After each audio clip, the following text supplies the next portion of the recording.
Bonjour à tous, vous écoutez Les Rencontres Créatives, le podcast qui va à la rencontre de personnes créatives et inspirantes. Aujourd'hui, je vais à la rencontre de François. Ensemble, on va parler de reconversion professionnelle et l'intérêt qu'on peut avoir aujourd'hui à être sur une plateforme comme YouTube pour développer son business. J'espère en tout cas que cet épisode vous plaira. N'hésitez pas à vous abonner pour être au courant des prochains épisodes qui sortiront. Je vous souhaite une très bonne écoute. Bon, ça va ou quoi? Ça va. Je précise que je bois un thé et non pas un café. Ah ben moi je suis encore au café. C'est vrai que t'as arrêté le thé toi, non? J'ai arrêté le café. Je rechute de temps en temps, mais Ah le café, ouais. ouais, j'ai arrêté le café. Mais voilà, t'as des notifs de partout. Ouais, je vais couper WhatsApp sur l'ordi, sinon je vais C'est avoir des James. notifs. Ça, c'est James. C'est James, ouais. Ok, bah écoute, merci en tout cas d'avoir accepté. L'idée c'était de discuter ensemble un petit peu. C'est vrai que ça faisait longtemps que je voulais qu'on le fasse et à chaque fois on se loupait. On se loupait. Ouais, bah bon, c'est parce qu'on a des emplois du temps de ministre, ça. Ça c'est ce qu'on fait croire. Non. Ouais, bah écoute, moi ce que je voulais aborder avec toi, c'est vrai que c'est un sujet qu'on a l'habitude de traiter ensemble. C'est l'intérêt d'être sur YouTube quand on fait un métier un peu dans l'image comme nous. Ouais. Déjà, est-ce que tu peux te présenter, parce que c'est possible qu'il y ait des personnes qui te connaissent pas. Oui, Sur, c'est même très fortement possible d'ailleurs qu'il y ait beaucoup de gens qui me connaissent pas. Attends, j'ai un poil sur la caméra, je l'enlève. Hop là. Ah. Voilà. Et donc je m'appelle François, je suis vidéaste. J'ai une chaîne YouTube qui s'appelle Explique-moi encore, sur laquelle je fais de la vulgarisation vidéo, on va dire. C'est adressé principalement à des débutants.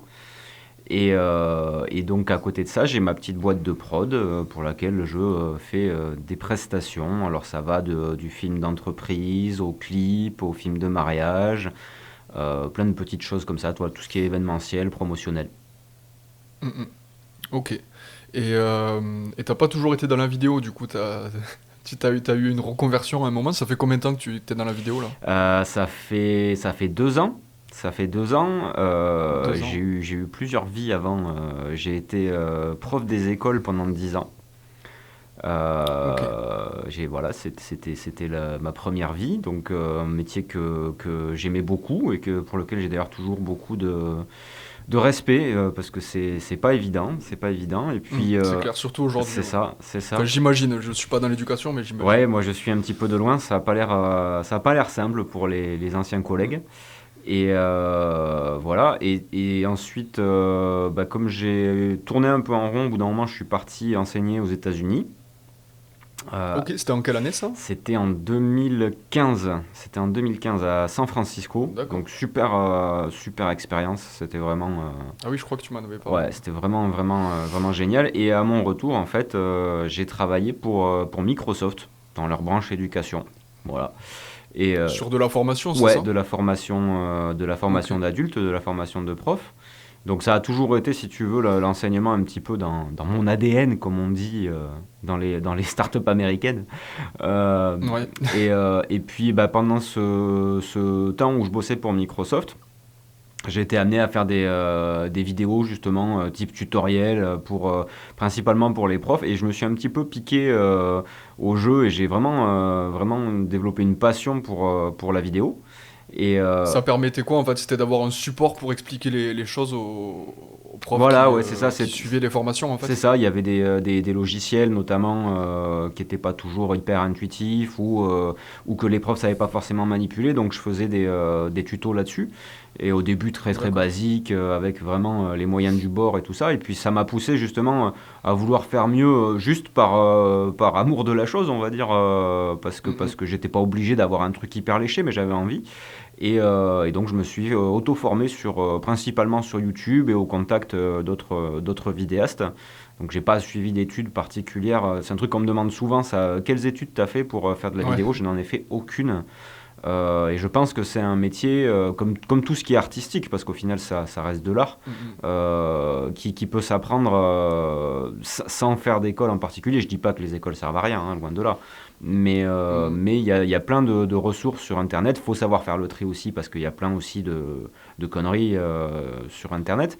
Mais voilà, je me suis formé comme ça, et j'avais cette chance et cette capacité à pouvoir savoir comment apprendre les choses, puisque c'était mon métier. Donc ça m'a permis de rebondir. Et puis à un moment donné, je me suis dit, comme j'avais des demandes à droite à gauche de prestations, des mariages, des trucs, je me suis dit, pourquoi pas. C'est arrivé comment ça en fait les demandes de prestations, les gens voyaient ce que tu faisais sur YouTube ou Ouais, comment en fait, ça a été ça a été un peu d'entourage au départ, et puis Ok. je me suis dit, tiens, j'ai des amis photographes qui font de la photo de mariage. Ça a été ça, en fait, la porte d'entrée vraiment dans le monde de la vidéo professionnelle, ça a été par le film de mariage. Et j'avais Mhm. notamment un ami qui faisait de la photo. Je suis allé le voir un jour, je lui dis, tiens, tu fais de la vidéo, tu proposes de la vidéo? Il me dit, bah non, mais j'aimerais bien le proposer, si tu veux, on peut faire un truc ensemble. Donc voilà, j'ai fait mon premier film comme C'est ça. cool ça. Et puis je l'ai bien, comment dire, j'ai fait en sorte qu'il soit visible, comme j'avais quand même quelques compétences et connaissances par rapport aux réseaux sociaux, tout ça. J'ai fait en sorte que ça soit quand même un petit peu visible. Et depuis, en fait, j'ai pas envie de dire que le boulot il tombe tout seul, mais je démarche quasiment pas parce que j'essaie de communiquer sur mes productions et de les montrer le plus possible. Et généralement, ça plaît, donc je Mhm. touche du bois pour que ça dure. Et voilà. Ouais. Non mais c'est vrai que tu vois pour rebondir sur ce que tu disais de grâce à YouTube d'apprendre les choses tout seul et tout. Alors moi c'est pareil tu vois je suis pas d'avis de dire que l'école ça sert à rien parce que même si moi tu vois j'ai fait une école de commerce aujourd'hui bien que je fasse de la vidéo je travaille j'ai quand même un aspect commercial tu vois dans mon métier tu l'as aussi tu vois on l'a tous. Ouais. Mais en fait, l'intérêt, je trouve, d'apprendre tout seul, c'est que, en fait, tu choisis ce que tu as envie d'apprendre. Alors, ça a des bons et des mauvais côtés, mais du coup, comme tu le choisis, tu vas mieux l'apprendre, en fait. C'est ce que j'ai l'impression, en tout cas. Oui, bah ouais, complètement. Et puis après, il y a une histoire de discipline parce que si tu regardes un petit peu sur Internet, sur tous les gens qui ont envie de se lancer, au final, malheureusement, il y a très peu qui le font parce que ils attendent le bon moment, et ils attendent, et à Hmm, force d'attendre, on finit par rien faire. c'est Et clair. c'est pas une critique, hein, parce que je pense que même toi et moi, il y a des trucs, on sait, on devrait le faire, il faudrait qu'on le fasse, mais Hmm. la flemme, tu vois. Mais Ouais, c'est difficile, hein, ouais, c'est pas toujours évident de se forcer, en fait. c'est ça, c'est ça. En fait, le fait d'être freelance, c'est super parce que tu as une liberté extraordinaire et t'as personne derrière le cul pour te dire quoi faire et t'engueuler ou machin. Mais c'est aussi un Hmm. problème, c'est-à-dire que t'as personne derrière ton cul pour te dire, allez, bouge-toi, mec, tu vois. Enfin, C'est clair, c'est il clair. faut s'auto-motiver, c'est pas toujours évident. Et il y a aussi voilà, pas mal de périodes de doute et tout ça où tu te remets vachement en question. Hmm, hmm. Même si au final c'est ça, hein, la remise en question, mais c'est pas toujours évident. Ouais, des fois, c'est trop de remise en question, tue la remise en question, comme on Ouais, dit, c'est quoi. ça, c'est ça. Moi, C'est un peu ça, quoi, ouais, des moi fois. j'ai des périodes où je suis là, putain, mais je fais vraiment Hmm. que de la merde, c'est à chier. Quand je regarde ce que font les autres, je me dis, bah, mais je suis à des années-lumière de ça et tout. Et puis il y a des moments où j'ai des what mille idées et où je me sors les doigts du cul. Et c'est un peu en dents de scie, quoi, mais Non, faut c'est apprendre clair. à vivre avec, en fait. Mhm. Ouais, c'est clair que le fonctionnement du freelance, je pense que c'est pas fait pour tout le monde. Ça peut s'apprendre et tout, mais Et, au début, c'est pas toujours évident, Et hein. heureusement, hein, parce que si avec des freelances, ça Ouais, serait un bien peu sûr. galère. Voilà, je pense que voilà, il faut trouver, il faut voir, il faut essayer pour voir si ça nous convient, hein. Moi, je sais que j'ai plein d'amis Mm. qui me disent, putain, si j'étais comme toi, mais j'arriverais pas à me lever le matin ou un machin parce que j'ai pas d'impératif, j'ai personne Mm. qui me donne des impératifs et des deadlines, donc j'y arriverai pas.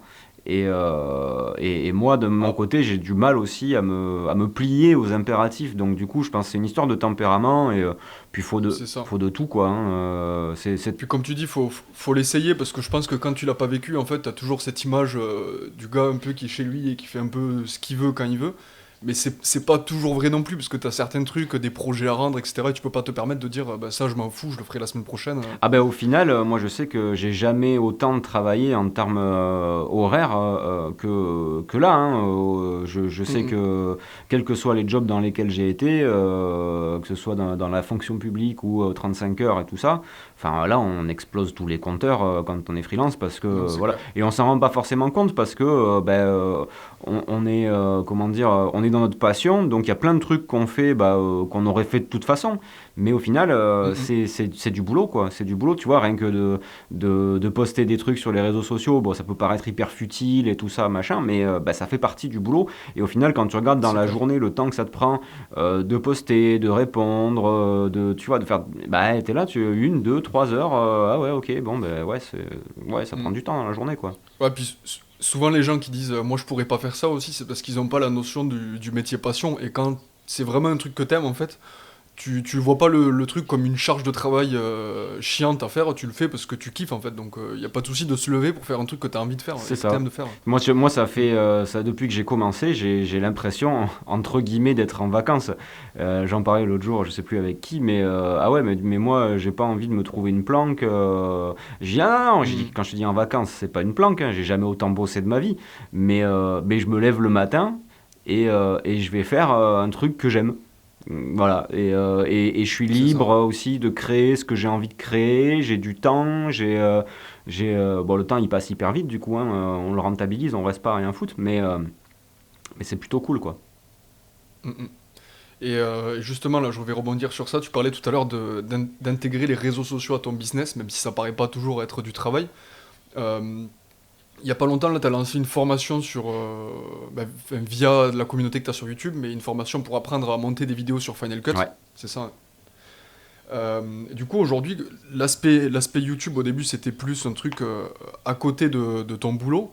Aujourd'hui, tu l'as vraiment intégré à ton travail. Tu penses que vraiment, même si je connais la réponse, mais parce que j'ai envie de t'entendre me parler de ça, mais est-ce que tu penses que c'est un réel apport au niveau de ton boulot? Est-ce que tu le vois comme une vitrine, comme un truc de relation avec tes clients? Enfin, comment tu le vois en fait? Alors moi YouTube, je le vois comme une bête sauvage, tu vois, avec qui tu cohabites.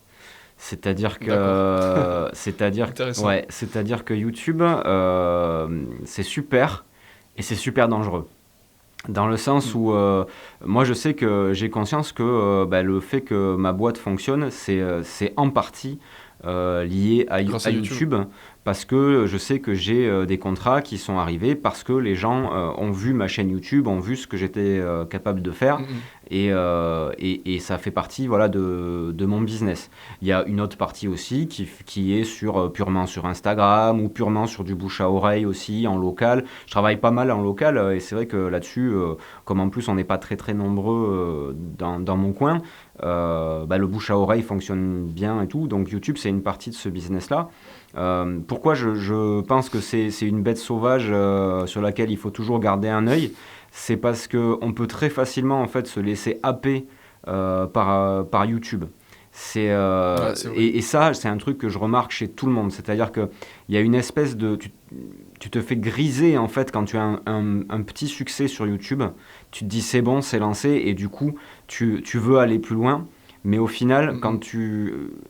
tu finis par te perdre parce que tu connais tous les enjeux de YouTube, c'est-à-dire qu'il faut faire des vues, il faut faire des likes, il faut avoir des abonnés, il faut machin, et toutes les marques et les entreprises aussi sont vachement avides de ça, c'est-à-dire qu'elles vont venir te voir, Ils l'ont compris, elles ouais. vont te venir te voir si tes chiffres sont bons, donc tu peux très vite en fait tomber dans l'appât du chiffre. Moi j'essaie de garder de la distance là-dessus, il y a des fois je rechute, je regarde les chiffres, je suis un peu tu vois en mode alors il faut que ça décolle et tout, qu'est-ce que je peux faire, il faut que je Ben, trouve le bon sujet de vidéo, mais ça c'est pas sain du tout en fait.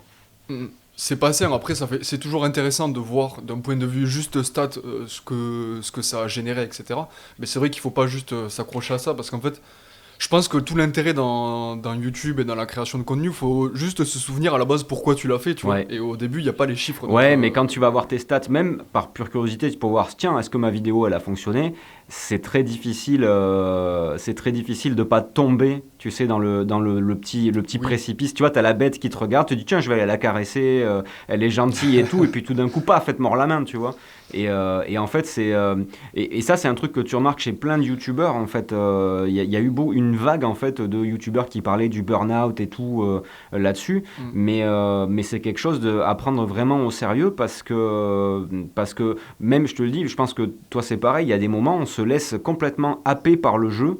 Et moi, j'essaie de refuser, en fait, de rentrer dans le jeu. Je suis sur YouTube parce que j'aime faire des vidéos sur YouTube. Il y a aussi une part de mon business qui est liée, et ça, j'en ai conscience, et je sais que ça serait dommage pour moi d'arrêter YouTube demain, tu vois, par exemple. C'est pas quelque chose que je vais faire parce que ça me permet de vivre, tu vois. La formation, typiquement, c'est un très bon exemple. Je pense pas qu'elle se serait vendue aussi bien s'il n'y avait pas la communauté YouTube derrière, que je remercie grandement et qui, a priori, est ravie, au vu des retours de la formation, est ravie de ce qu'elle trouve dans cette formation. Mais si j'avais pas... Disons que c'est plus facile parce que t'as un public à qui t'adresser, en fait. Donc tu t'aurais pas YouTube, la formation, elle aurait été tout aussi bien, mais c'est sûr que t'as pas vraiment de moyens, de personnes à la montrer, à qui t'adresser pour la vendre. Donc c'est ça, clair que ça aide. C'est une vitrine, et puis c'est aussi un plaisir parce que je retrouve quand même ce qu'on disait au départ, c'est-à-dire ce côté enseignant. Très humblement parce que du coup je suis pas non plus Spielberg, quoi, et j'en ai conscience aussi, il n'y a pas de souci, mais où je peux transmettre des choses que j'ai apprises à d'autres gens, et ça c'est un truc, je pense que j'ai toujours kiffé et que je kifferai toujours. Je trouve ça hyper intéressant, hyper assez valorisant, et en plus c'est utile aux gens. Donc ça c'est un truc, voilà, il y a cette dimension là qui prime. Mais voilà, je pense que s'il y a des gens qui écoutent ou qui regardent ce podcast et qui se disent est-ce que je me lance dans YouTube, bien sûr qu'il faut se lancer, à mon avis, mais il faut être très très vigilant aux motivations dans un premier temps, parce que se lancer sur YouTube pour la gloire, c'est la pire des raisons. Faut oublier déjà. Voilà, c'est la pire des raisons. Si c'est se lancer sur YouTube pour partager un truc, pour aussi s'améliorer, parce que à la lecture, on rencontre des gens, à la lecture des commentaires, on apprend des choses. Enfin, voilà, moi, je me pose jamais. Ça, c'est un truc, tu vois, que je commence à avoir quelques petits haters, tu vois, ayant quelques abonnés maintenant. On en parle des fois, c'est marrant. Ouais, et c'est rigolo, tu vois, des mecs qui te disent, qui te prêtent en fait des intentions que tu n'as absolument pas, dans le sens où moi, mon discours, il est absolument pas péremptoire, il est expérimental. Tout ce que je fais, c'est de l'expérimentation. Et j'essaie de pas dire de conneries. Je pense que la plupart du temps, j'en dis pas. Mais les gens ont du mal à comprendre que moi, ce que je dis sur YouTube, c'est mon avis. Ça n'engage que moi. Ouais, c'est ça, t'as pas la vérité générale, en Exactement, elle n'existe pas. Ton retour d'expérience à toi. Voilà, elle n'existe pas, la vérité générale. En plus, encore moins dans le domaine artistique. Il n'y a aucune vérité, il n'y a aucune règle, quoi. Tu fais de l'art, quoi. Tu crées quelque chose, donc tu fais ce que tu as envie de faire, au final. Et puis même si c'est technique, en fait, chacun a sa propre technique, tu vois, parce que, alors même si on part tous d'une base, le résultat c'est le plus important, en fait. Après, que tu fasses comme ci ou comme ça, c'est pas ce qui importe. Donc c'est pour ça que dans l'idée de montrer des choses sur YouTube et d'éduquer les gens, tu leur montres comment toi tu fais et ta façon de faire à toi. Ça veut pas dire que c'est comme ça qu'il faut faire absolument. Exactement. D'ailleurs, si tu veux arriver à ce résultat-là. D'ailleurs, s'il y a quelqu'un qui vous dit un jour c'est comme ça qu'il faut faire, fuyez, quoi. Non, il y a pas. Et c'est un prof qui vous le dit, un ancien prof. Mais non, mais il y a pas une façon de faire. En plus, si tu regardes dans l'histoire du cinéma, toutes les innovations, elles venaient en fait de transgression de règles, au final. Les règles, elles sont là, c'est intéressant de les connaître, c'est surtout intéressant de les comprendre avant et de pas les appliquer bêtement, en fait, de les comprendre pour pouvoir mieux les transgresser. Au final, c'est comme ça que l'art avance. L'art, c'est transgressif. Il faut que ça le soit, sinon ça évolue pas. Sinon, on est dans quelque chose de fade et de plat, quoi. Donc, je dis pas que moi, ce que je fais, c'est hyper original, hein, loin de là. Mais je me contente pas de me dire, voilà, machin, il fait comme ça, donc c'est comme ça qu'il faut faire, ou truc, il fait comme ça, donc c'est comme ça qu'il faut faire. Non, c'est la pire des erreurs. Puis c'est comme, tu vois, pour prendre une comparaison, parce que c'est ce qui me vient à l'esprit, si tu compares ça avec l'architecture, par exemple, toutes les prouesses architecturales qu'il y a sur Terre, c'est que des mecs, à un moment donné, ils se sont dit, si je faisais autrement que comme on fait d'habitude pour essayer un truc. C'est ça, et des fois, ça marche ou ça marche pas, tu vois, mais... Le pire ennemi dans la vie, c'est on a toujours fait comme ça, hein. Tu vois, ouais. Ça c'est un truc. Je vois pas pourquoi on changerait, ça marche. Donc, ouais, on a toujours fait comme ça. Moi, je vois pas pourquoi. Ça marche très bien. Et ça, c'était un truc. Tu l'as dans n'importe quel métier. Tu l'as voilà, partout, quoi. Il faut pas non plus faire fi complètement de tout ce qui a été fait avant. Il y a quand même une sagesse populaire et des anciens. Il y a du bon sens, entre guillemets, qui tient la route, mais il faut pas prendre juste le bon sens parce qu'on vous dit que c'est du bon sens, quoi. Il faut prendre le bon sens parce qu'on l'a compris et expérimenté. Oui, effectivement, ouais, j'aurais dû écouter cette façon de faire depuis longtemps parce qu'effectivement, oui, ça tombe sous le sens et il y a des gens qui se sont pris la tête avant et forcément, ça me fait une base, mais pas s'arrêter là non plus, quoi. Non, non, non, c'est clair. Ah oui, j'ai une question. Vas-y. Est-ce que dans l'idée de transmettre, parce que des fois, moi, c'est des questions que je me pose. Est-ce que dans l'idée de transmettre du savoir, t'as pas peur que des fois, tu sais, l'élève dépasse le maître et que genre, bah, tu deviennes has-been parce que t'as expliqué tout ce que tu savais et des gens maintenant faut mieux avec ce que t'as déjà expliqué auparavant. Tu vois ce que je veux dire? Ouais. On me l'a déjà c'est ma maman qui suit ça de très loin, tu vois, parce qu'elle la vidéo elle y capte C'est rien vrai. et tout, mais elle regarde toutes mes vidéos YouTube et un jour elle m'a dit mais t'as pas peur que si tu donnes tous tes trucs aux gens et tout après t'aies plus de boulot et machin tout ça. Bah non, parce que en fait, ça on en avait déjà parlé en plus, toi et moi, je pense que même s'il y a des techniques qui sont similaires, chacun a sa touche. Et ce C'est que je ça. fais moi, même si quelqu'un reprend entre guillemets ce que je fais, sachant que j'invente rarement quoi que ce soit, moi aussi je reprends des choses que d'autres ont fait et je les mets à ma sauce, ça va pas, enfin on peut pas imiter exactement le style de quelqu'un, ou alors vraiment il faudrait, ça demanderait encore plus de travail d'imiter vraiment quelqu'un que d'essayer de faire sa touche. Donc au final, moi ça m'inquiète pas plus que ça, et puis au contraire ça me challenge, c'est-à-dire que s'il y a des gens qui émergent et qui sont bons et meilleurs que moi, et il y en a plein des meilleurs que moi, Mhm. bah, ça va me donner envie de faire mieux et de me dépasser et de faire encore mieux. Donc je trouve que c'est plutôt sain même, ça me fait pas peur, au contraire je trouve ça cool que s'il y a des gens, en plus si des gens arrivent à faire des trucs mieux, en plus mieux ça veut rien dire, faire mieux ça sera forcément Oui, oui, oui, c'est tu vois, subjectif. c'est hyper subjectif, mais s'il y a des gens qui sortent des trucs de ouf juste en regardant mes tutos et que je me dis putain, les mecs ils font des trucs qui envoient plus que ce que je fais moi, je vais trouver ça hyper cool parce que je vais me dire bon bah allez, Mm. c'est quoi la prochaine étape maintenant? Comment il a fait? Non, C'est c'est ça, clair. c'est quand tu vois des gens qui sont, moi c'est comme ça que je le vois. Des fois ça me déprime quand je vois des gens qui font des trucs de ouf, et des fois ça me motive parce que je me dis putain, je veux arriver à faire. Je veux arriver à faire aussi bien que ça, ou je veux arriver à faire mieux que ça, tu vois, ça te donne des objectifs aussi à se fixer, c'est hyper Mhm. important d'en avoir des objectifs, surtout quand tu es freelance, et non, non, non, ça fait pas peur. Mm. Non, c'est clair, et puis ça te permet de toujours, bah, comme tu le dis, de toujours apprendre en fait, parce que même en dehors des personnes avec qui tu es en relation, des fois tu vois des trucs sur internet, tu te dis putain, mais comment, comme tu dis, comment le gars a fait. Et moi je pense que c'est ça qui est important aussi dans nos métiers à nous, c'est de toujours essayer d'apprendre, de rester informé, de s'informer des nouvelles choses qui sortent, de rester au courant en fait de tout ce qui se passe dans ce milieu-là, parce que c'est comme ça que tu apprends en Ouais, fait. complètement. Complètement. Il faut toujours rester. La pire erreur, c'est de prendre les choses pour acquis et de se dire ah bon bah c'est Mm. bon, voilà, maintenant j'ai fait une bonne année et puis voilà. Ok, bon bah écoute François, je te remercie d'avoir pris quelques minutes pour participer à ce podcast et j'espère en tout cas que les gens aimeront en découvrir un petit peu plus sur toi, donc je mettrai les liens vers tes réseaux, vers ta chaîne YouTube, si jamais les gens veulent apprendre la vidéo, bah, qu'ils aillent faire un tour dessus et puis voilà. Bah, avec grand plaisir. Merci beaucoup Victor de m'avoir invité. C'est cool. À plaisir, à bientôt François, À ciao. plus, ciao. J'espère en tout cas que ce podcast en compagnie de François vous a plu. Si c'est le cas, n'hésitez pas à mettre un pouce bleu si vous êtes sur YouTube. Et puis une note 5 étoiles de préférence si vous êtes sur des plateformes de streaming qui le permettent. En tout cas, moi je vous dis à très bientôt dans un prochain podcast. N'hésitez pas à vous abonner pour être tenu au courant des prochains épisodes. C'était Victor, salut!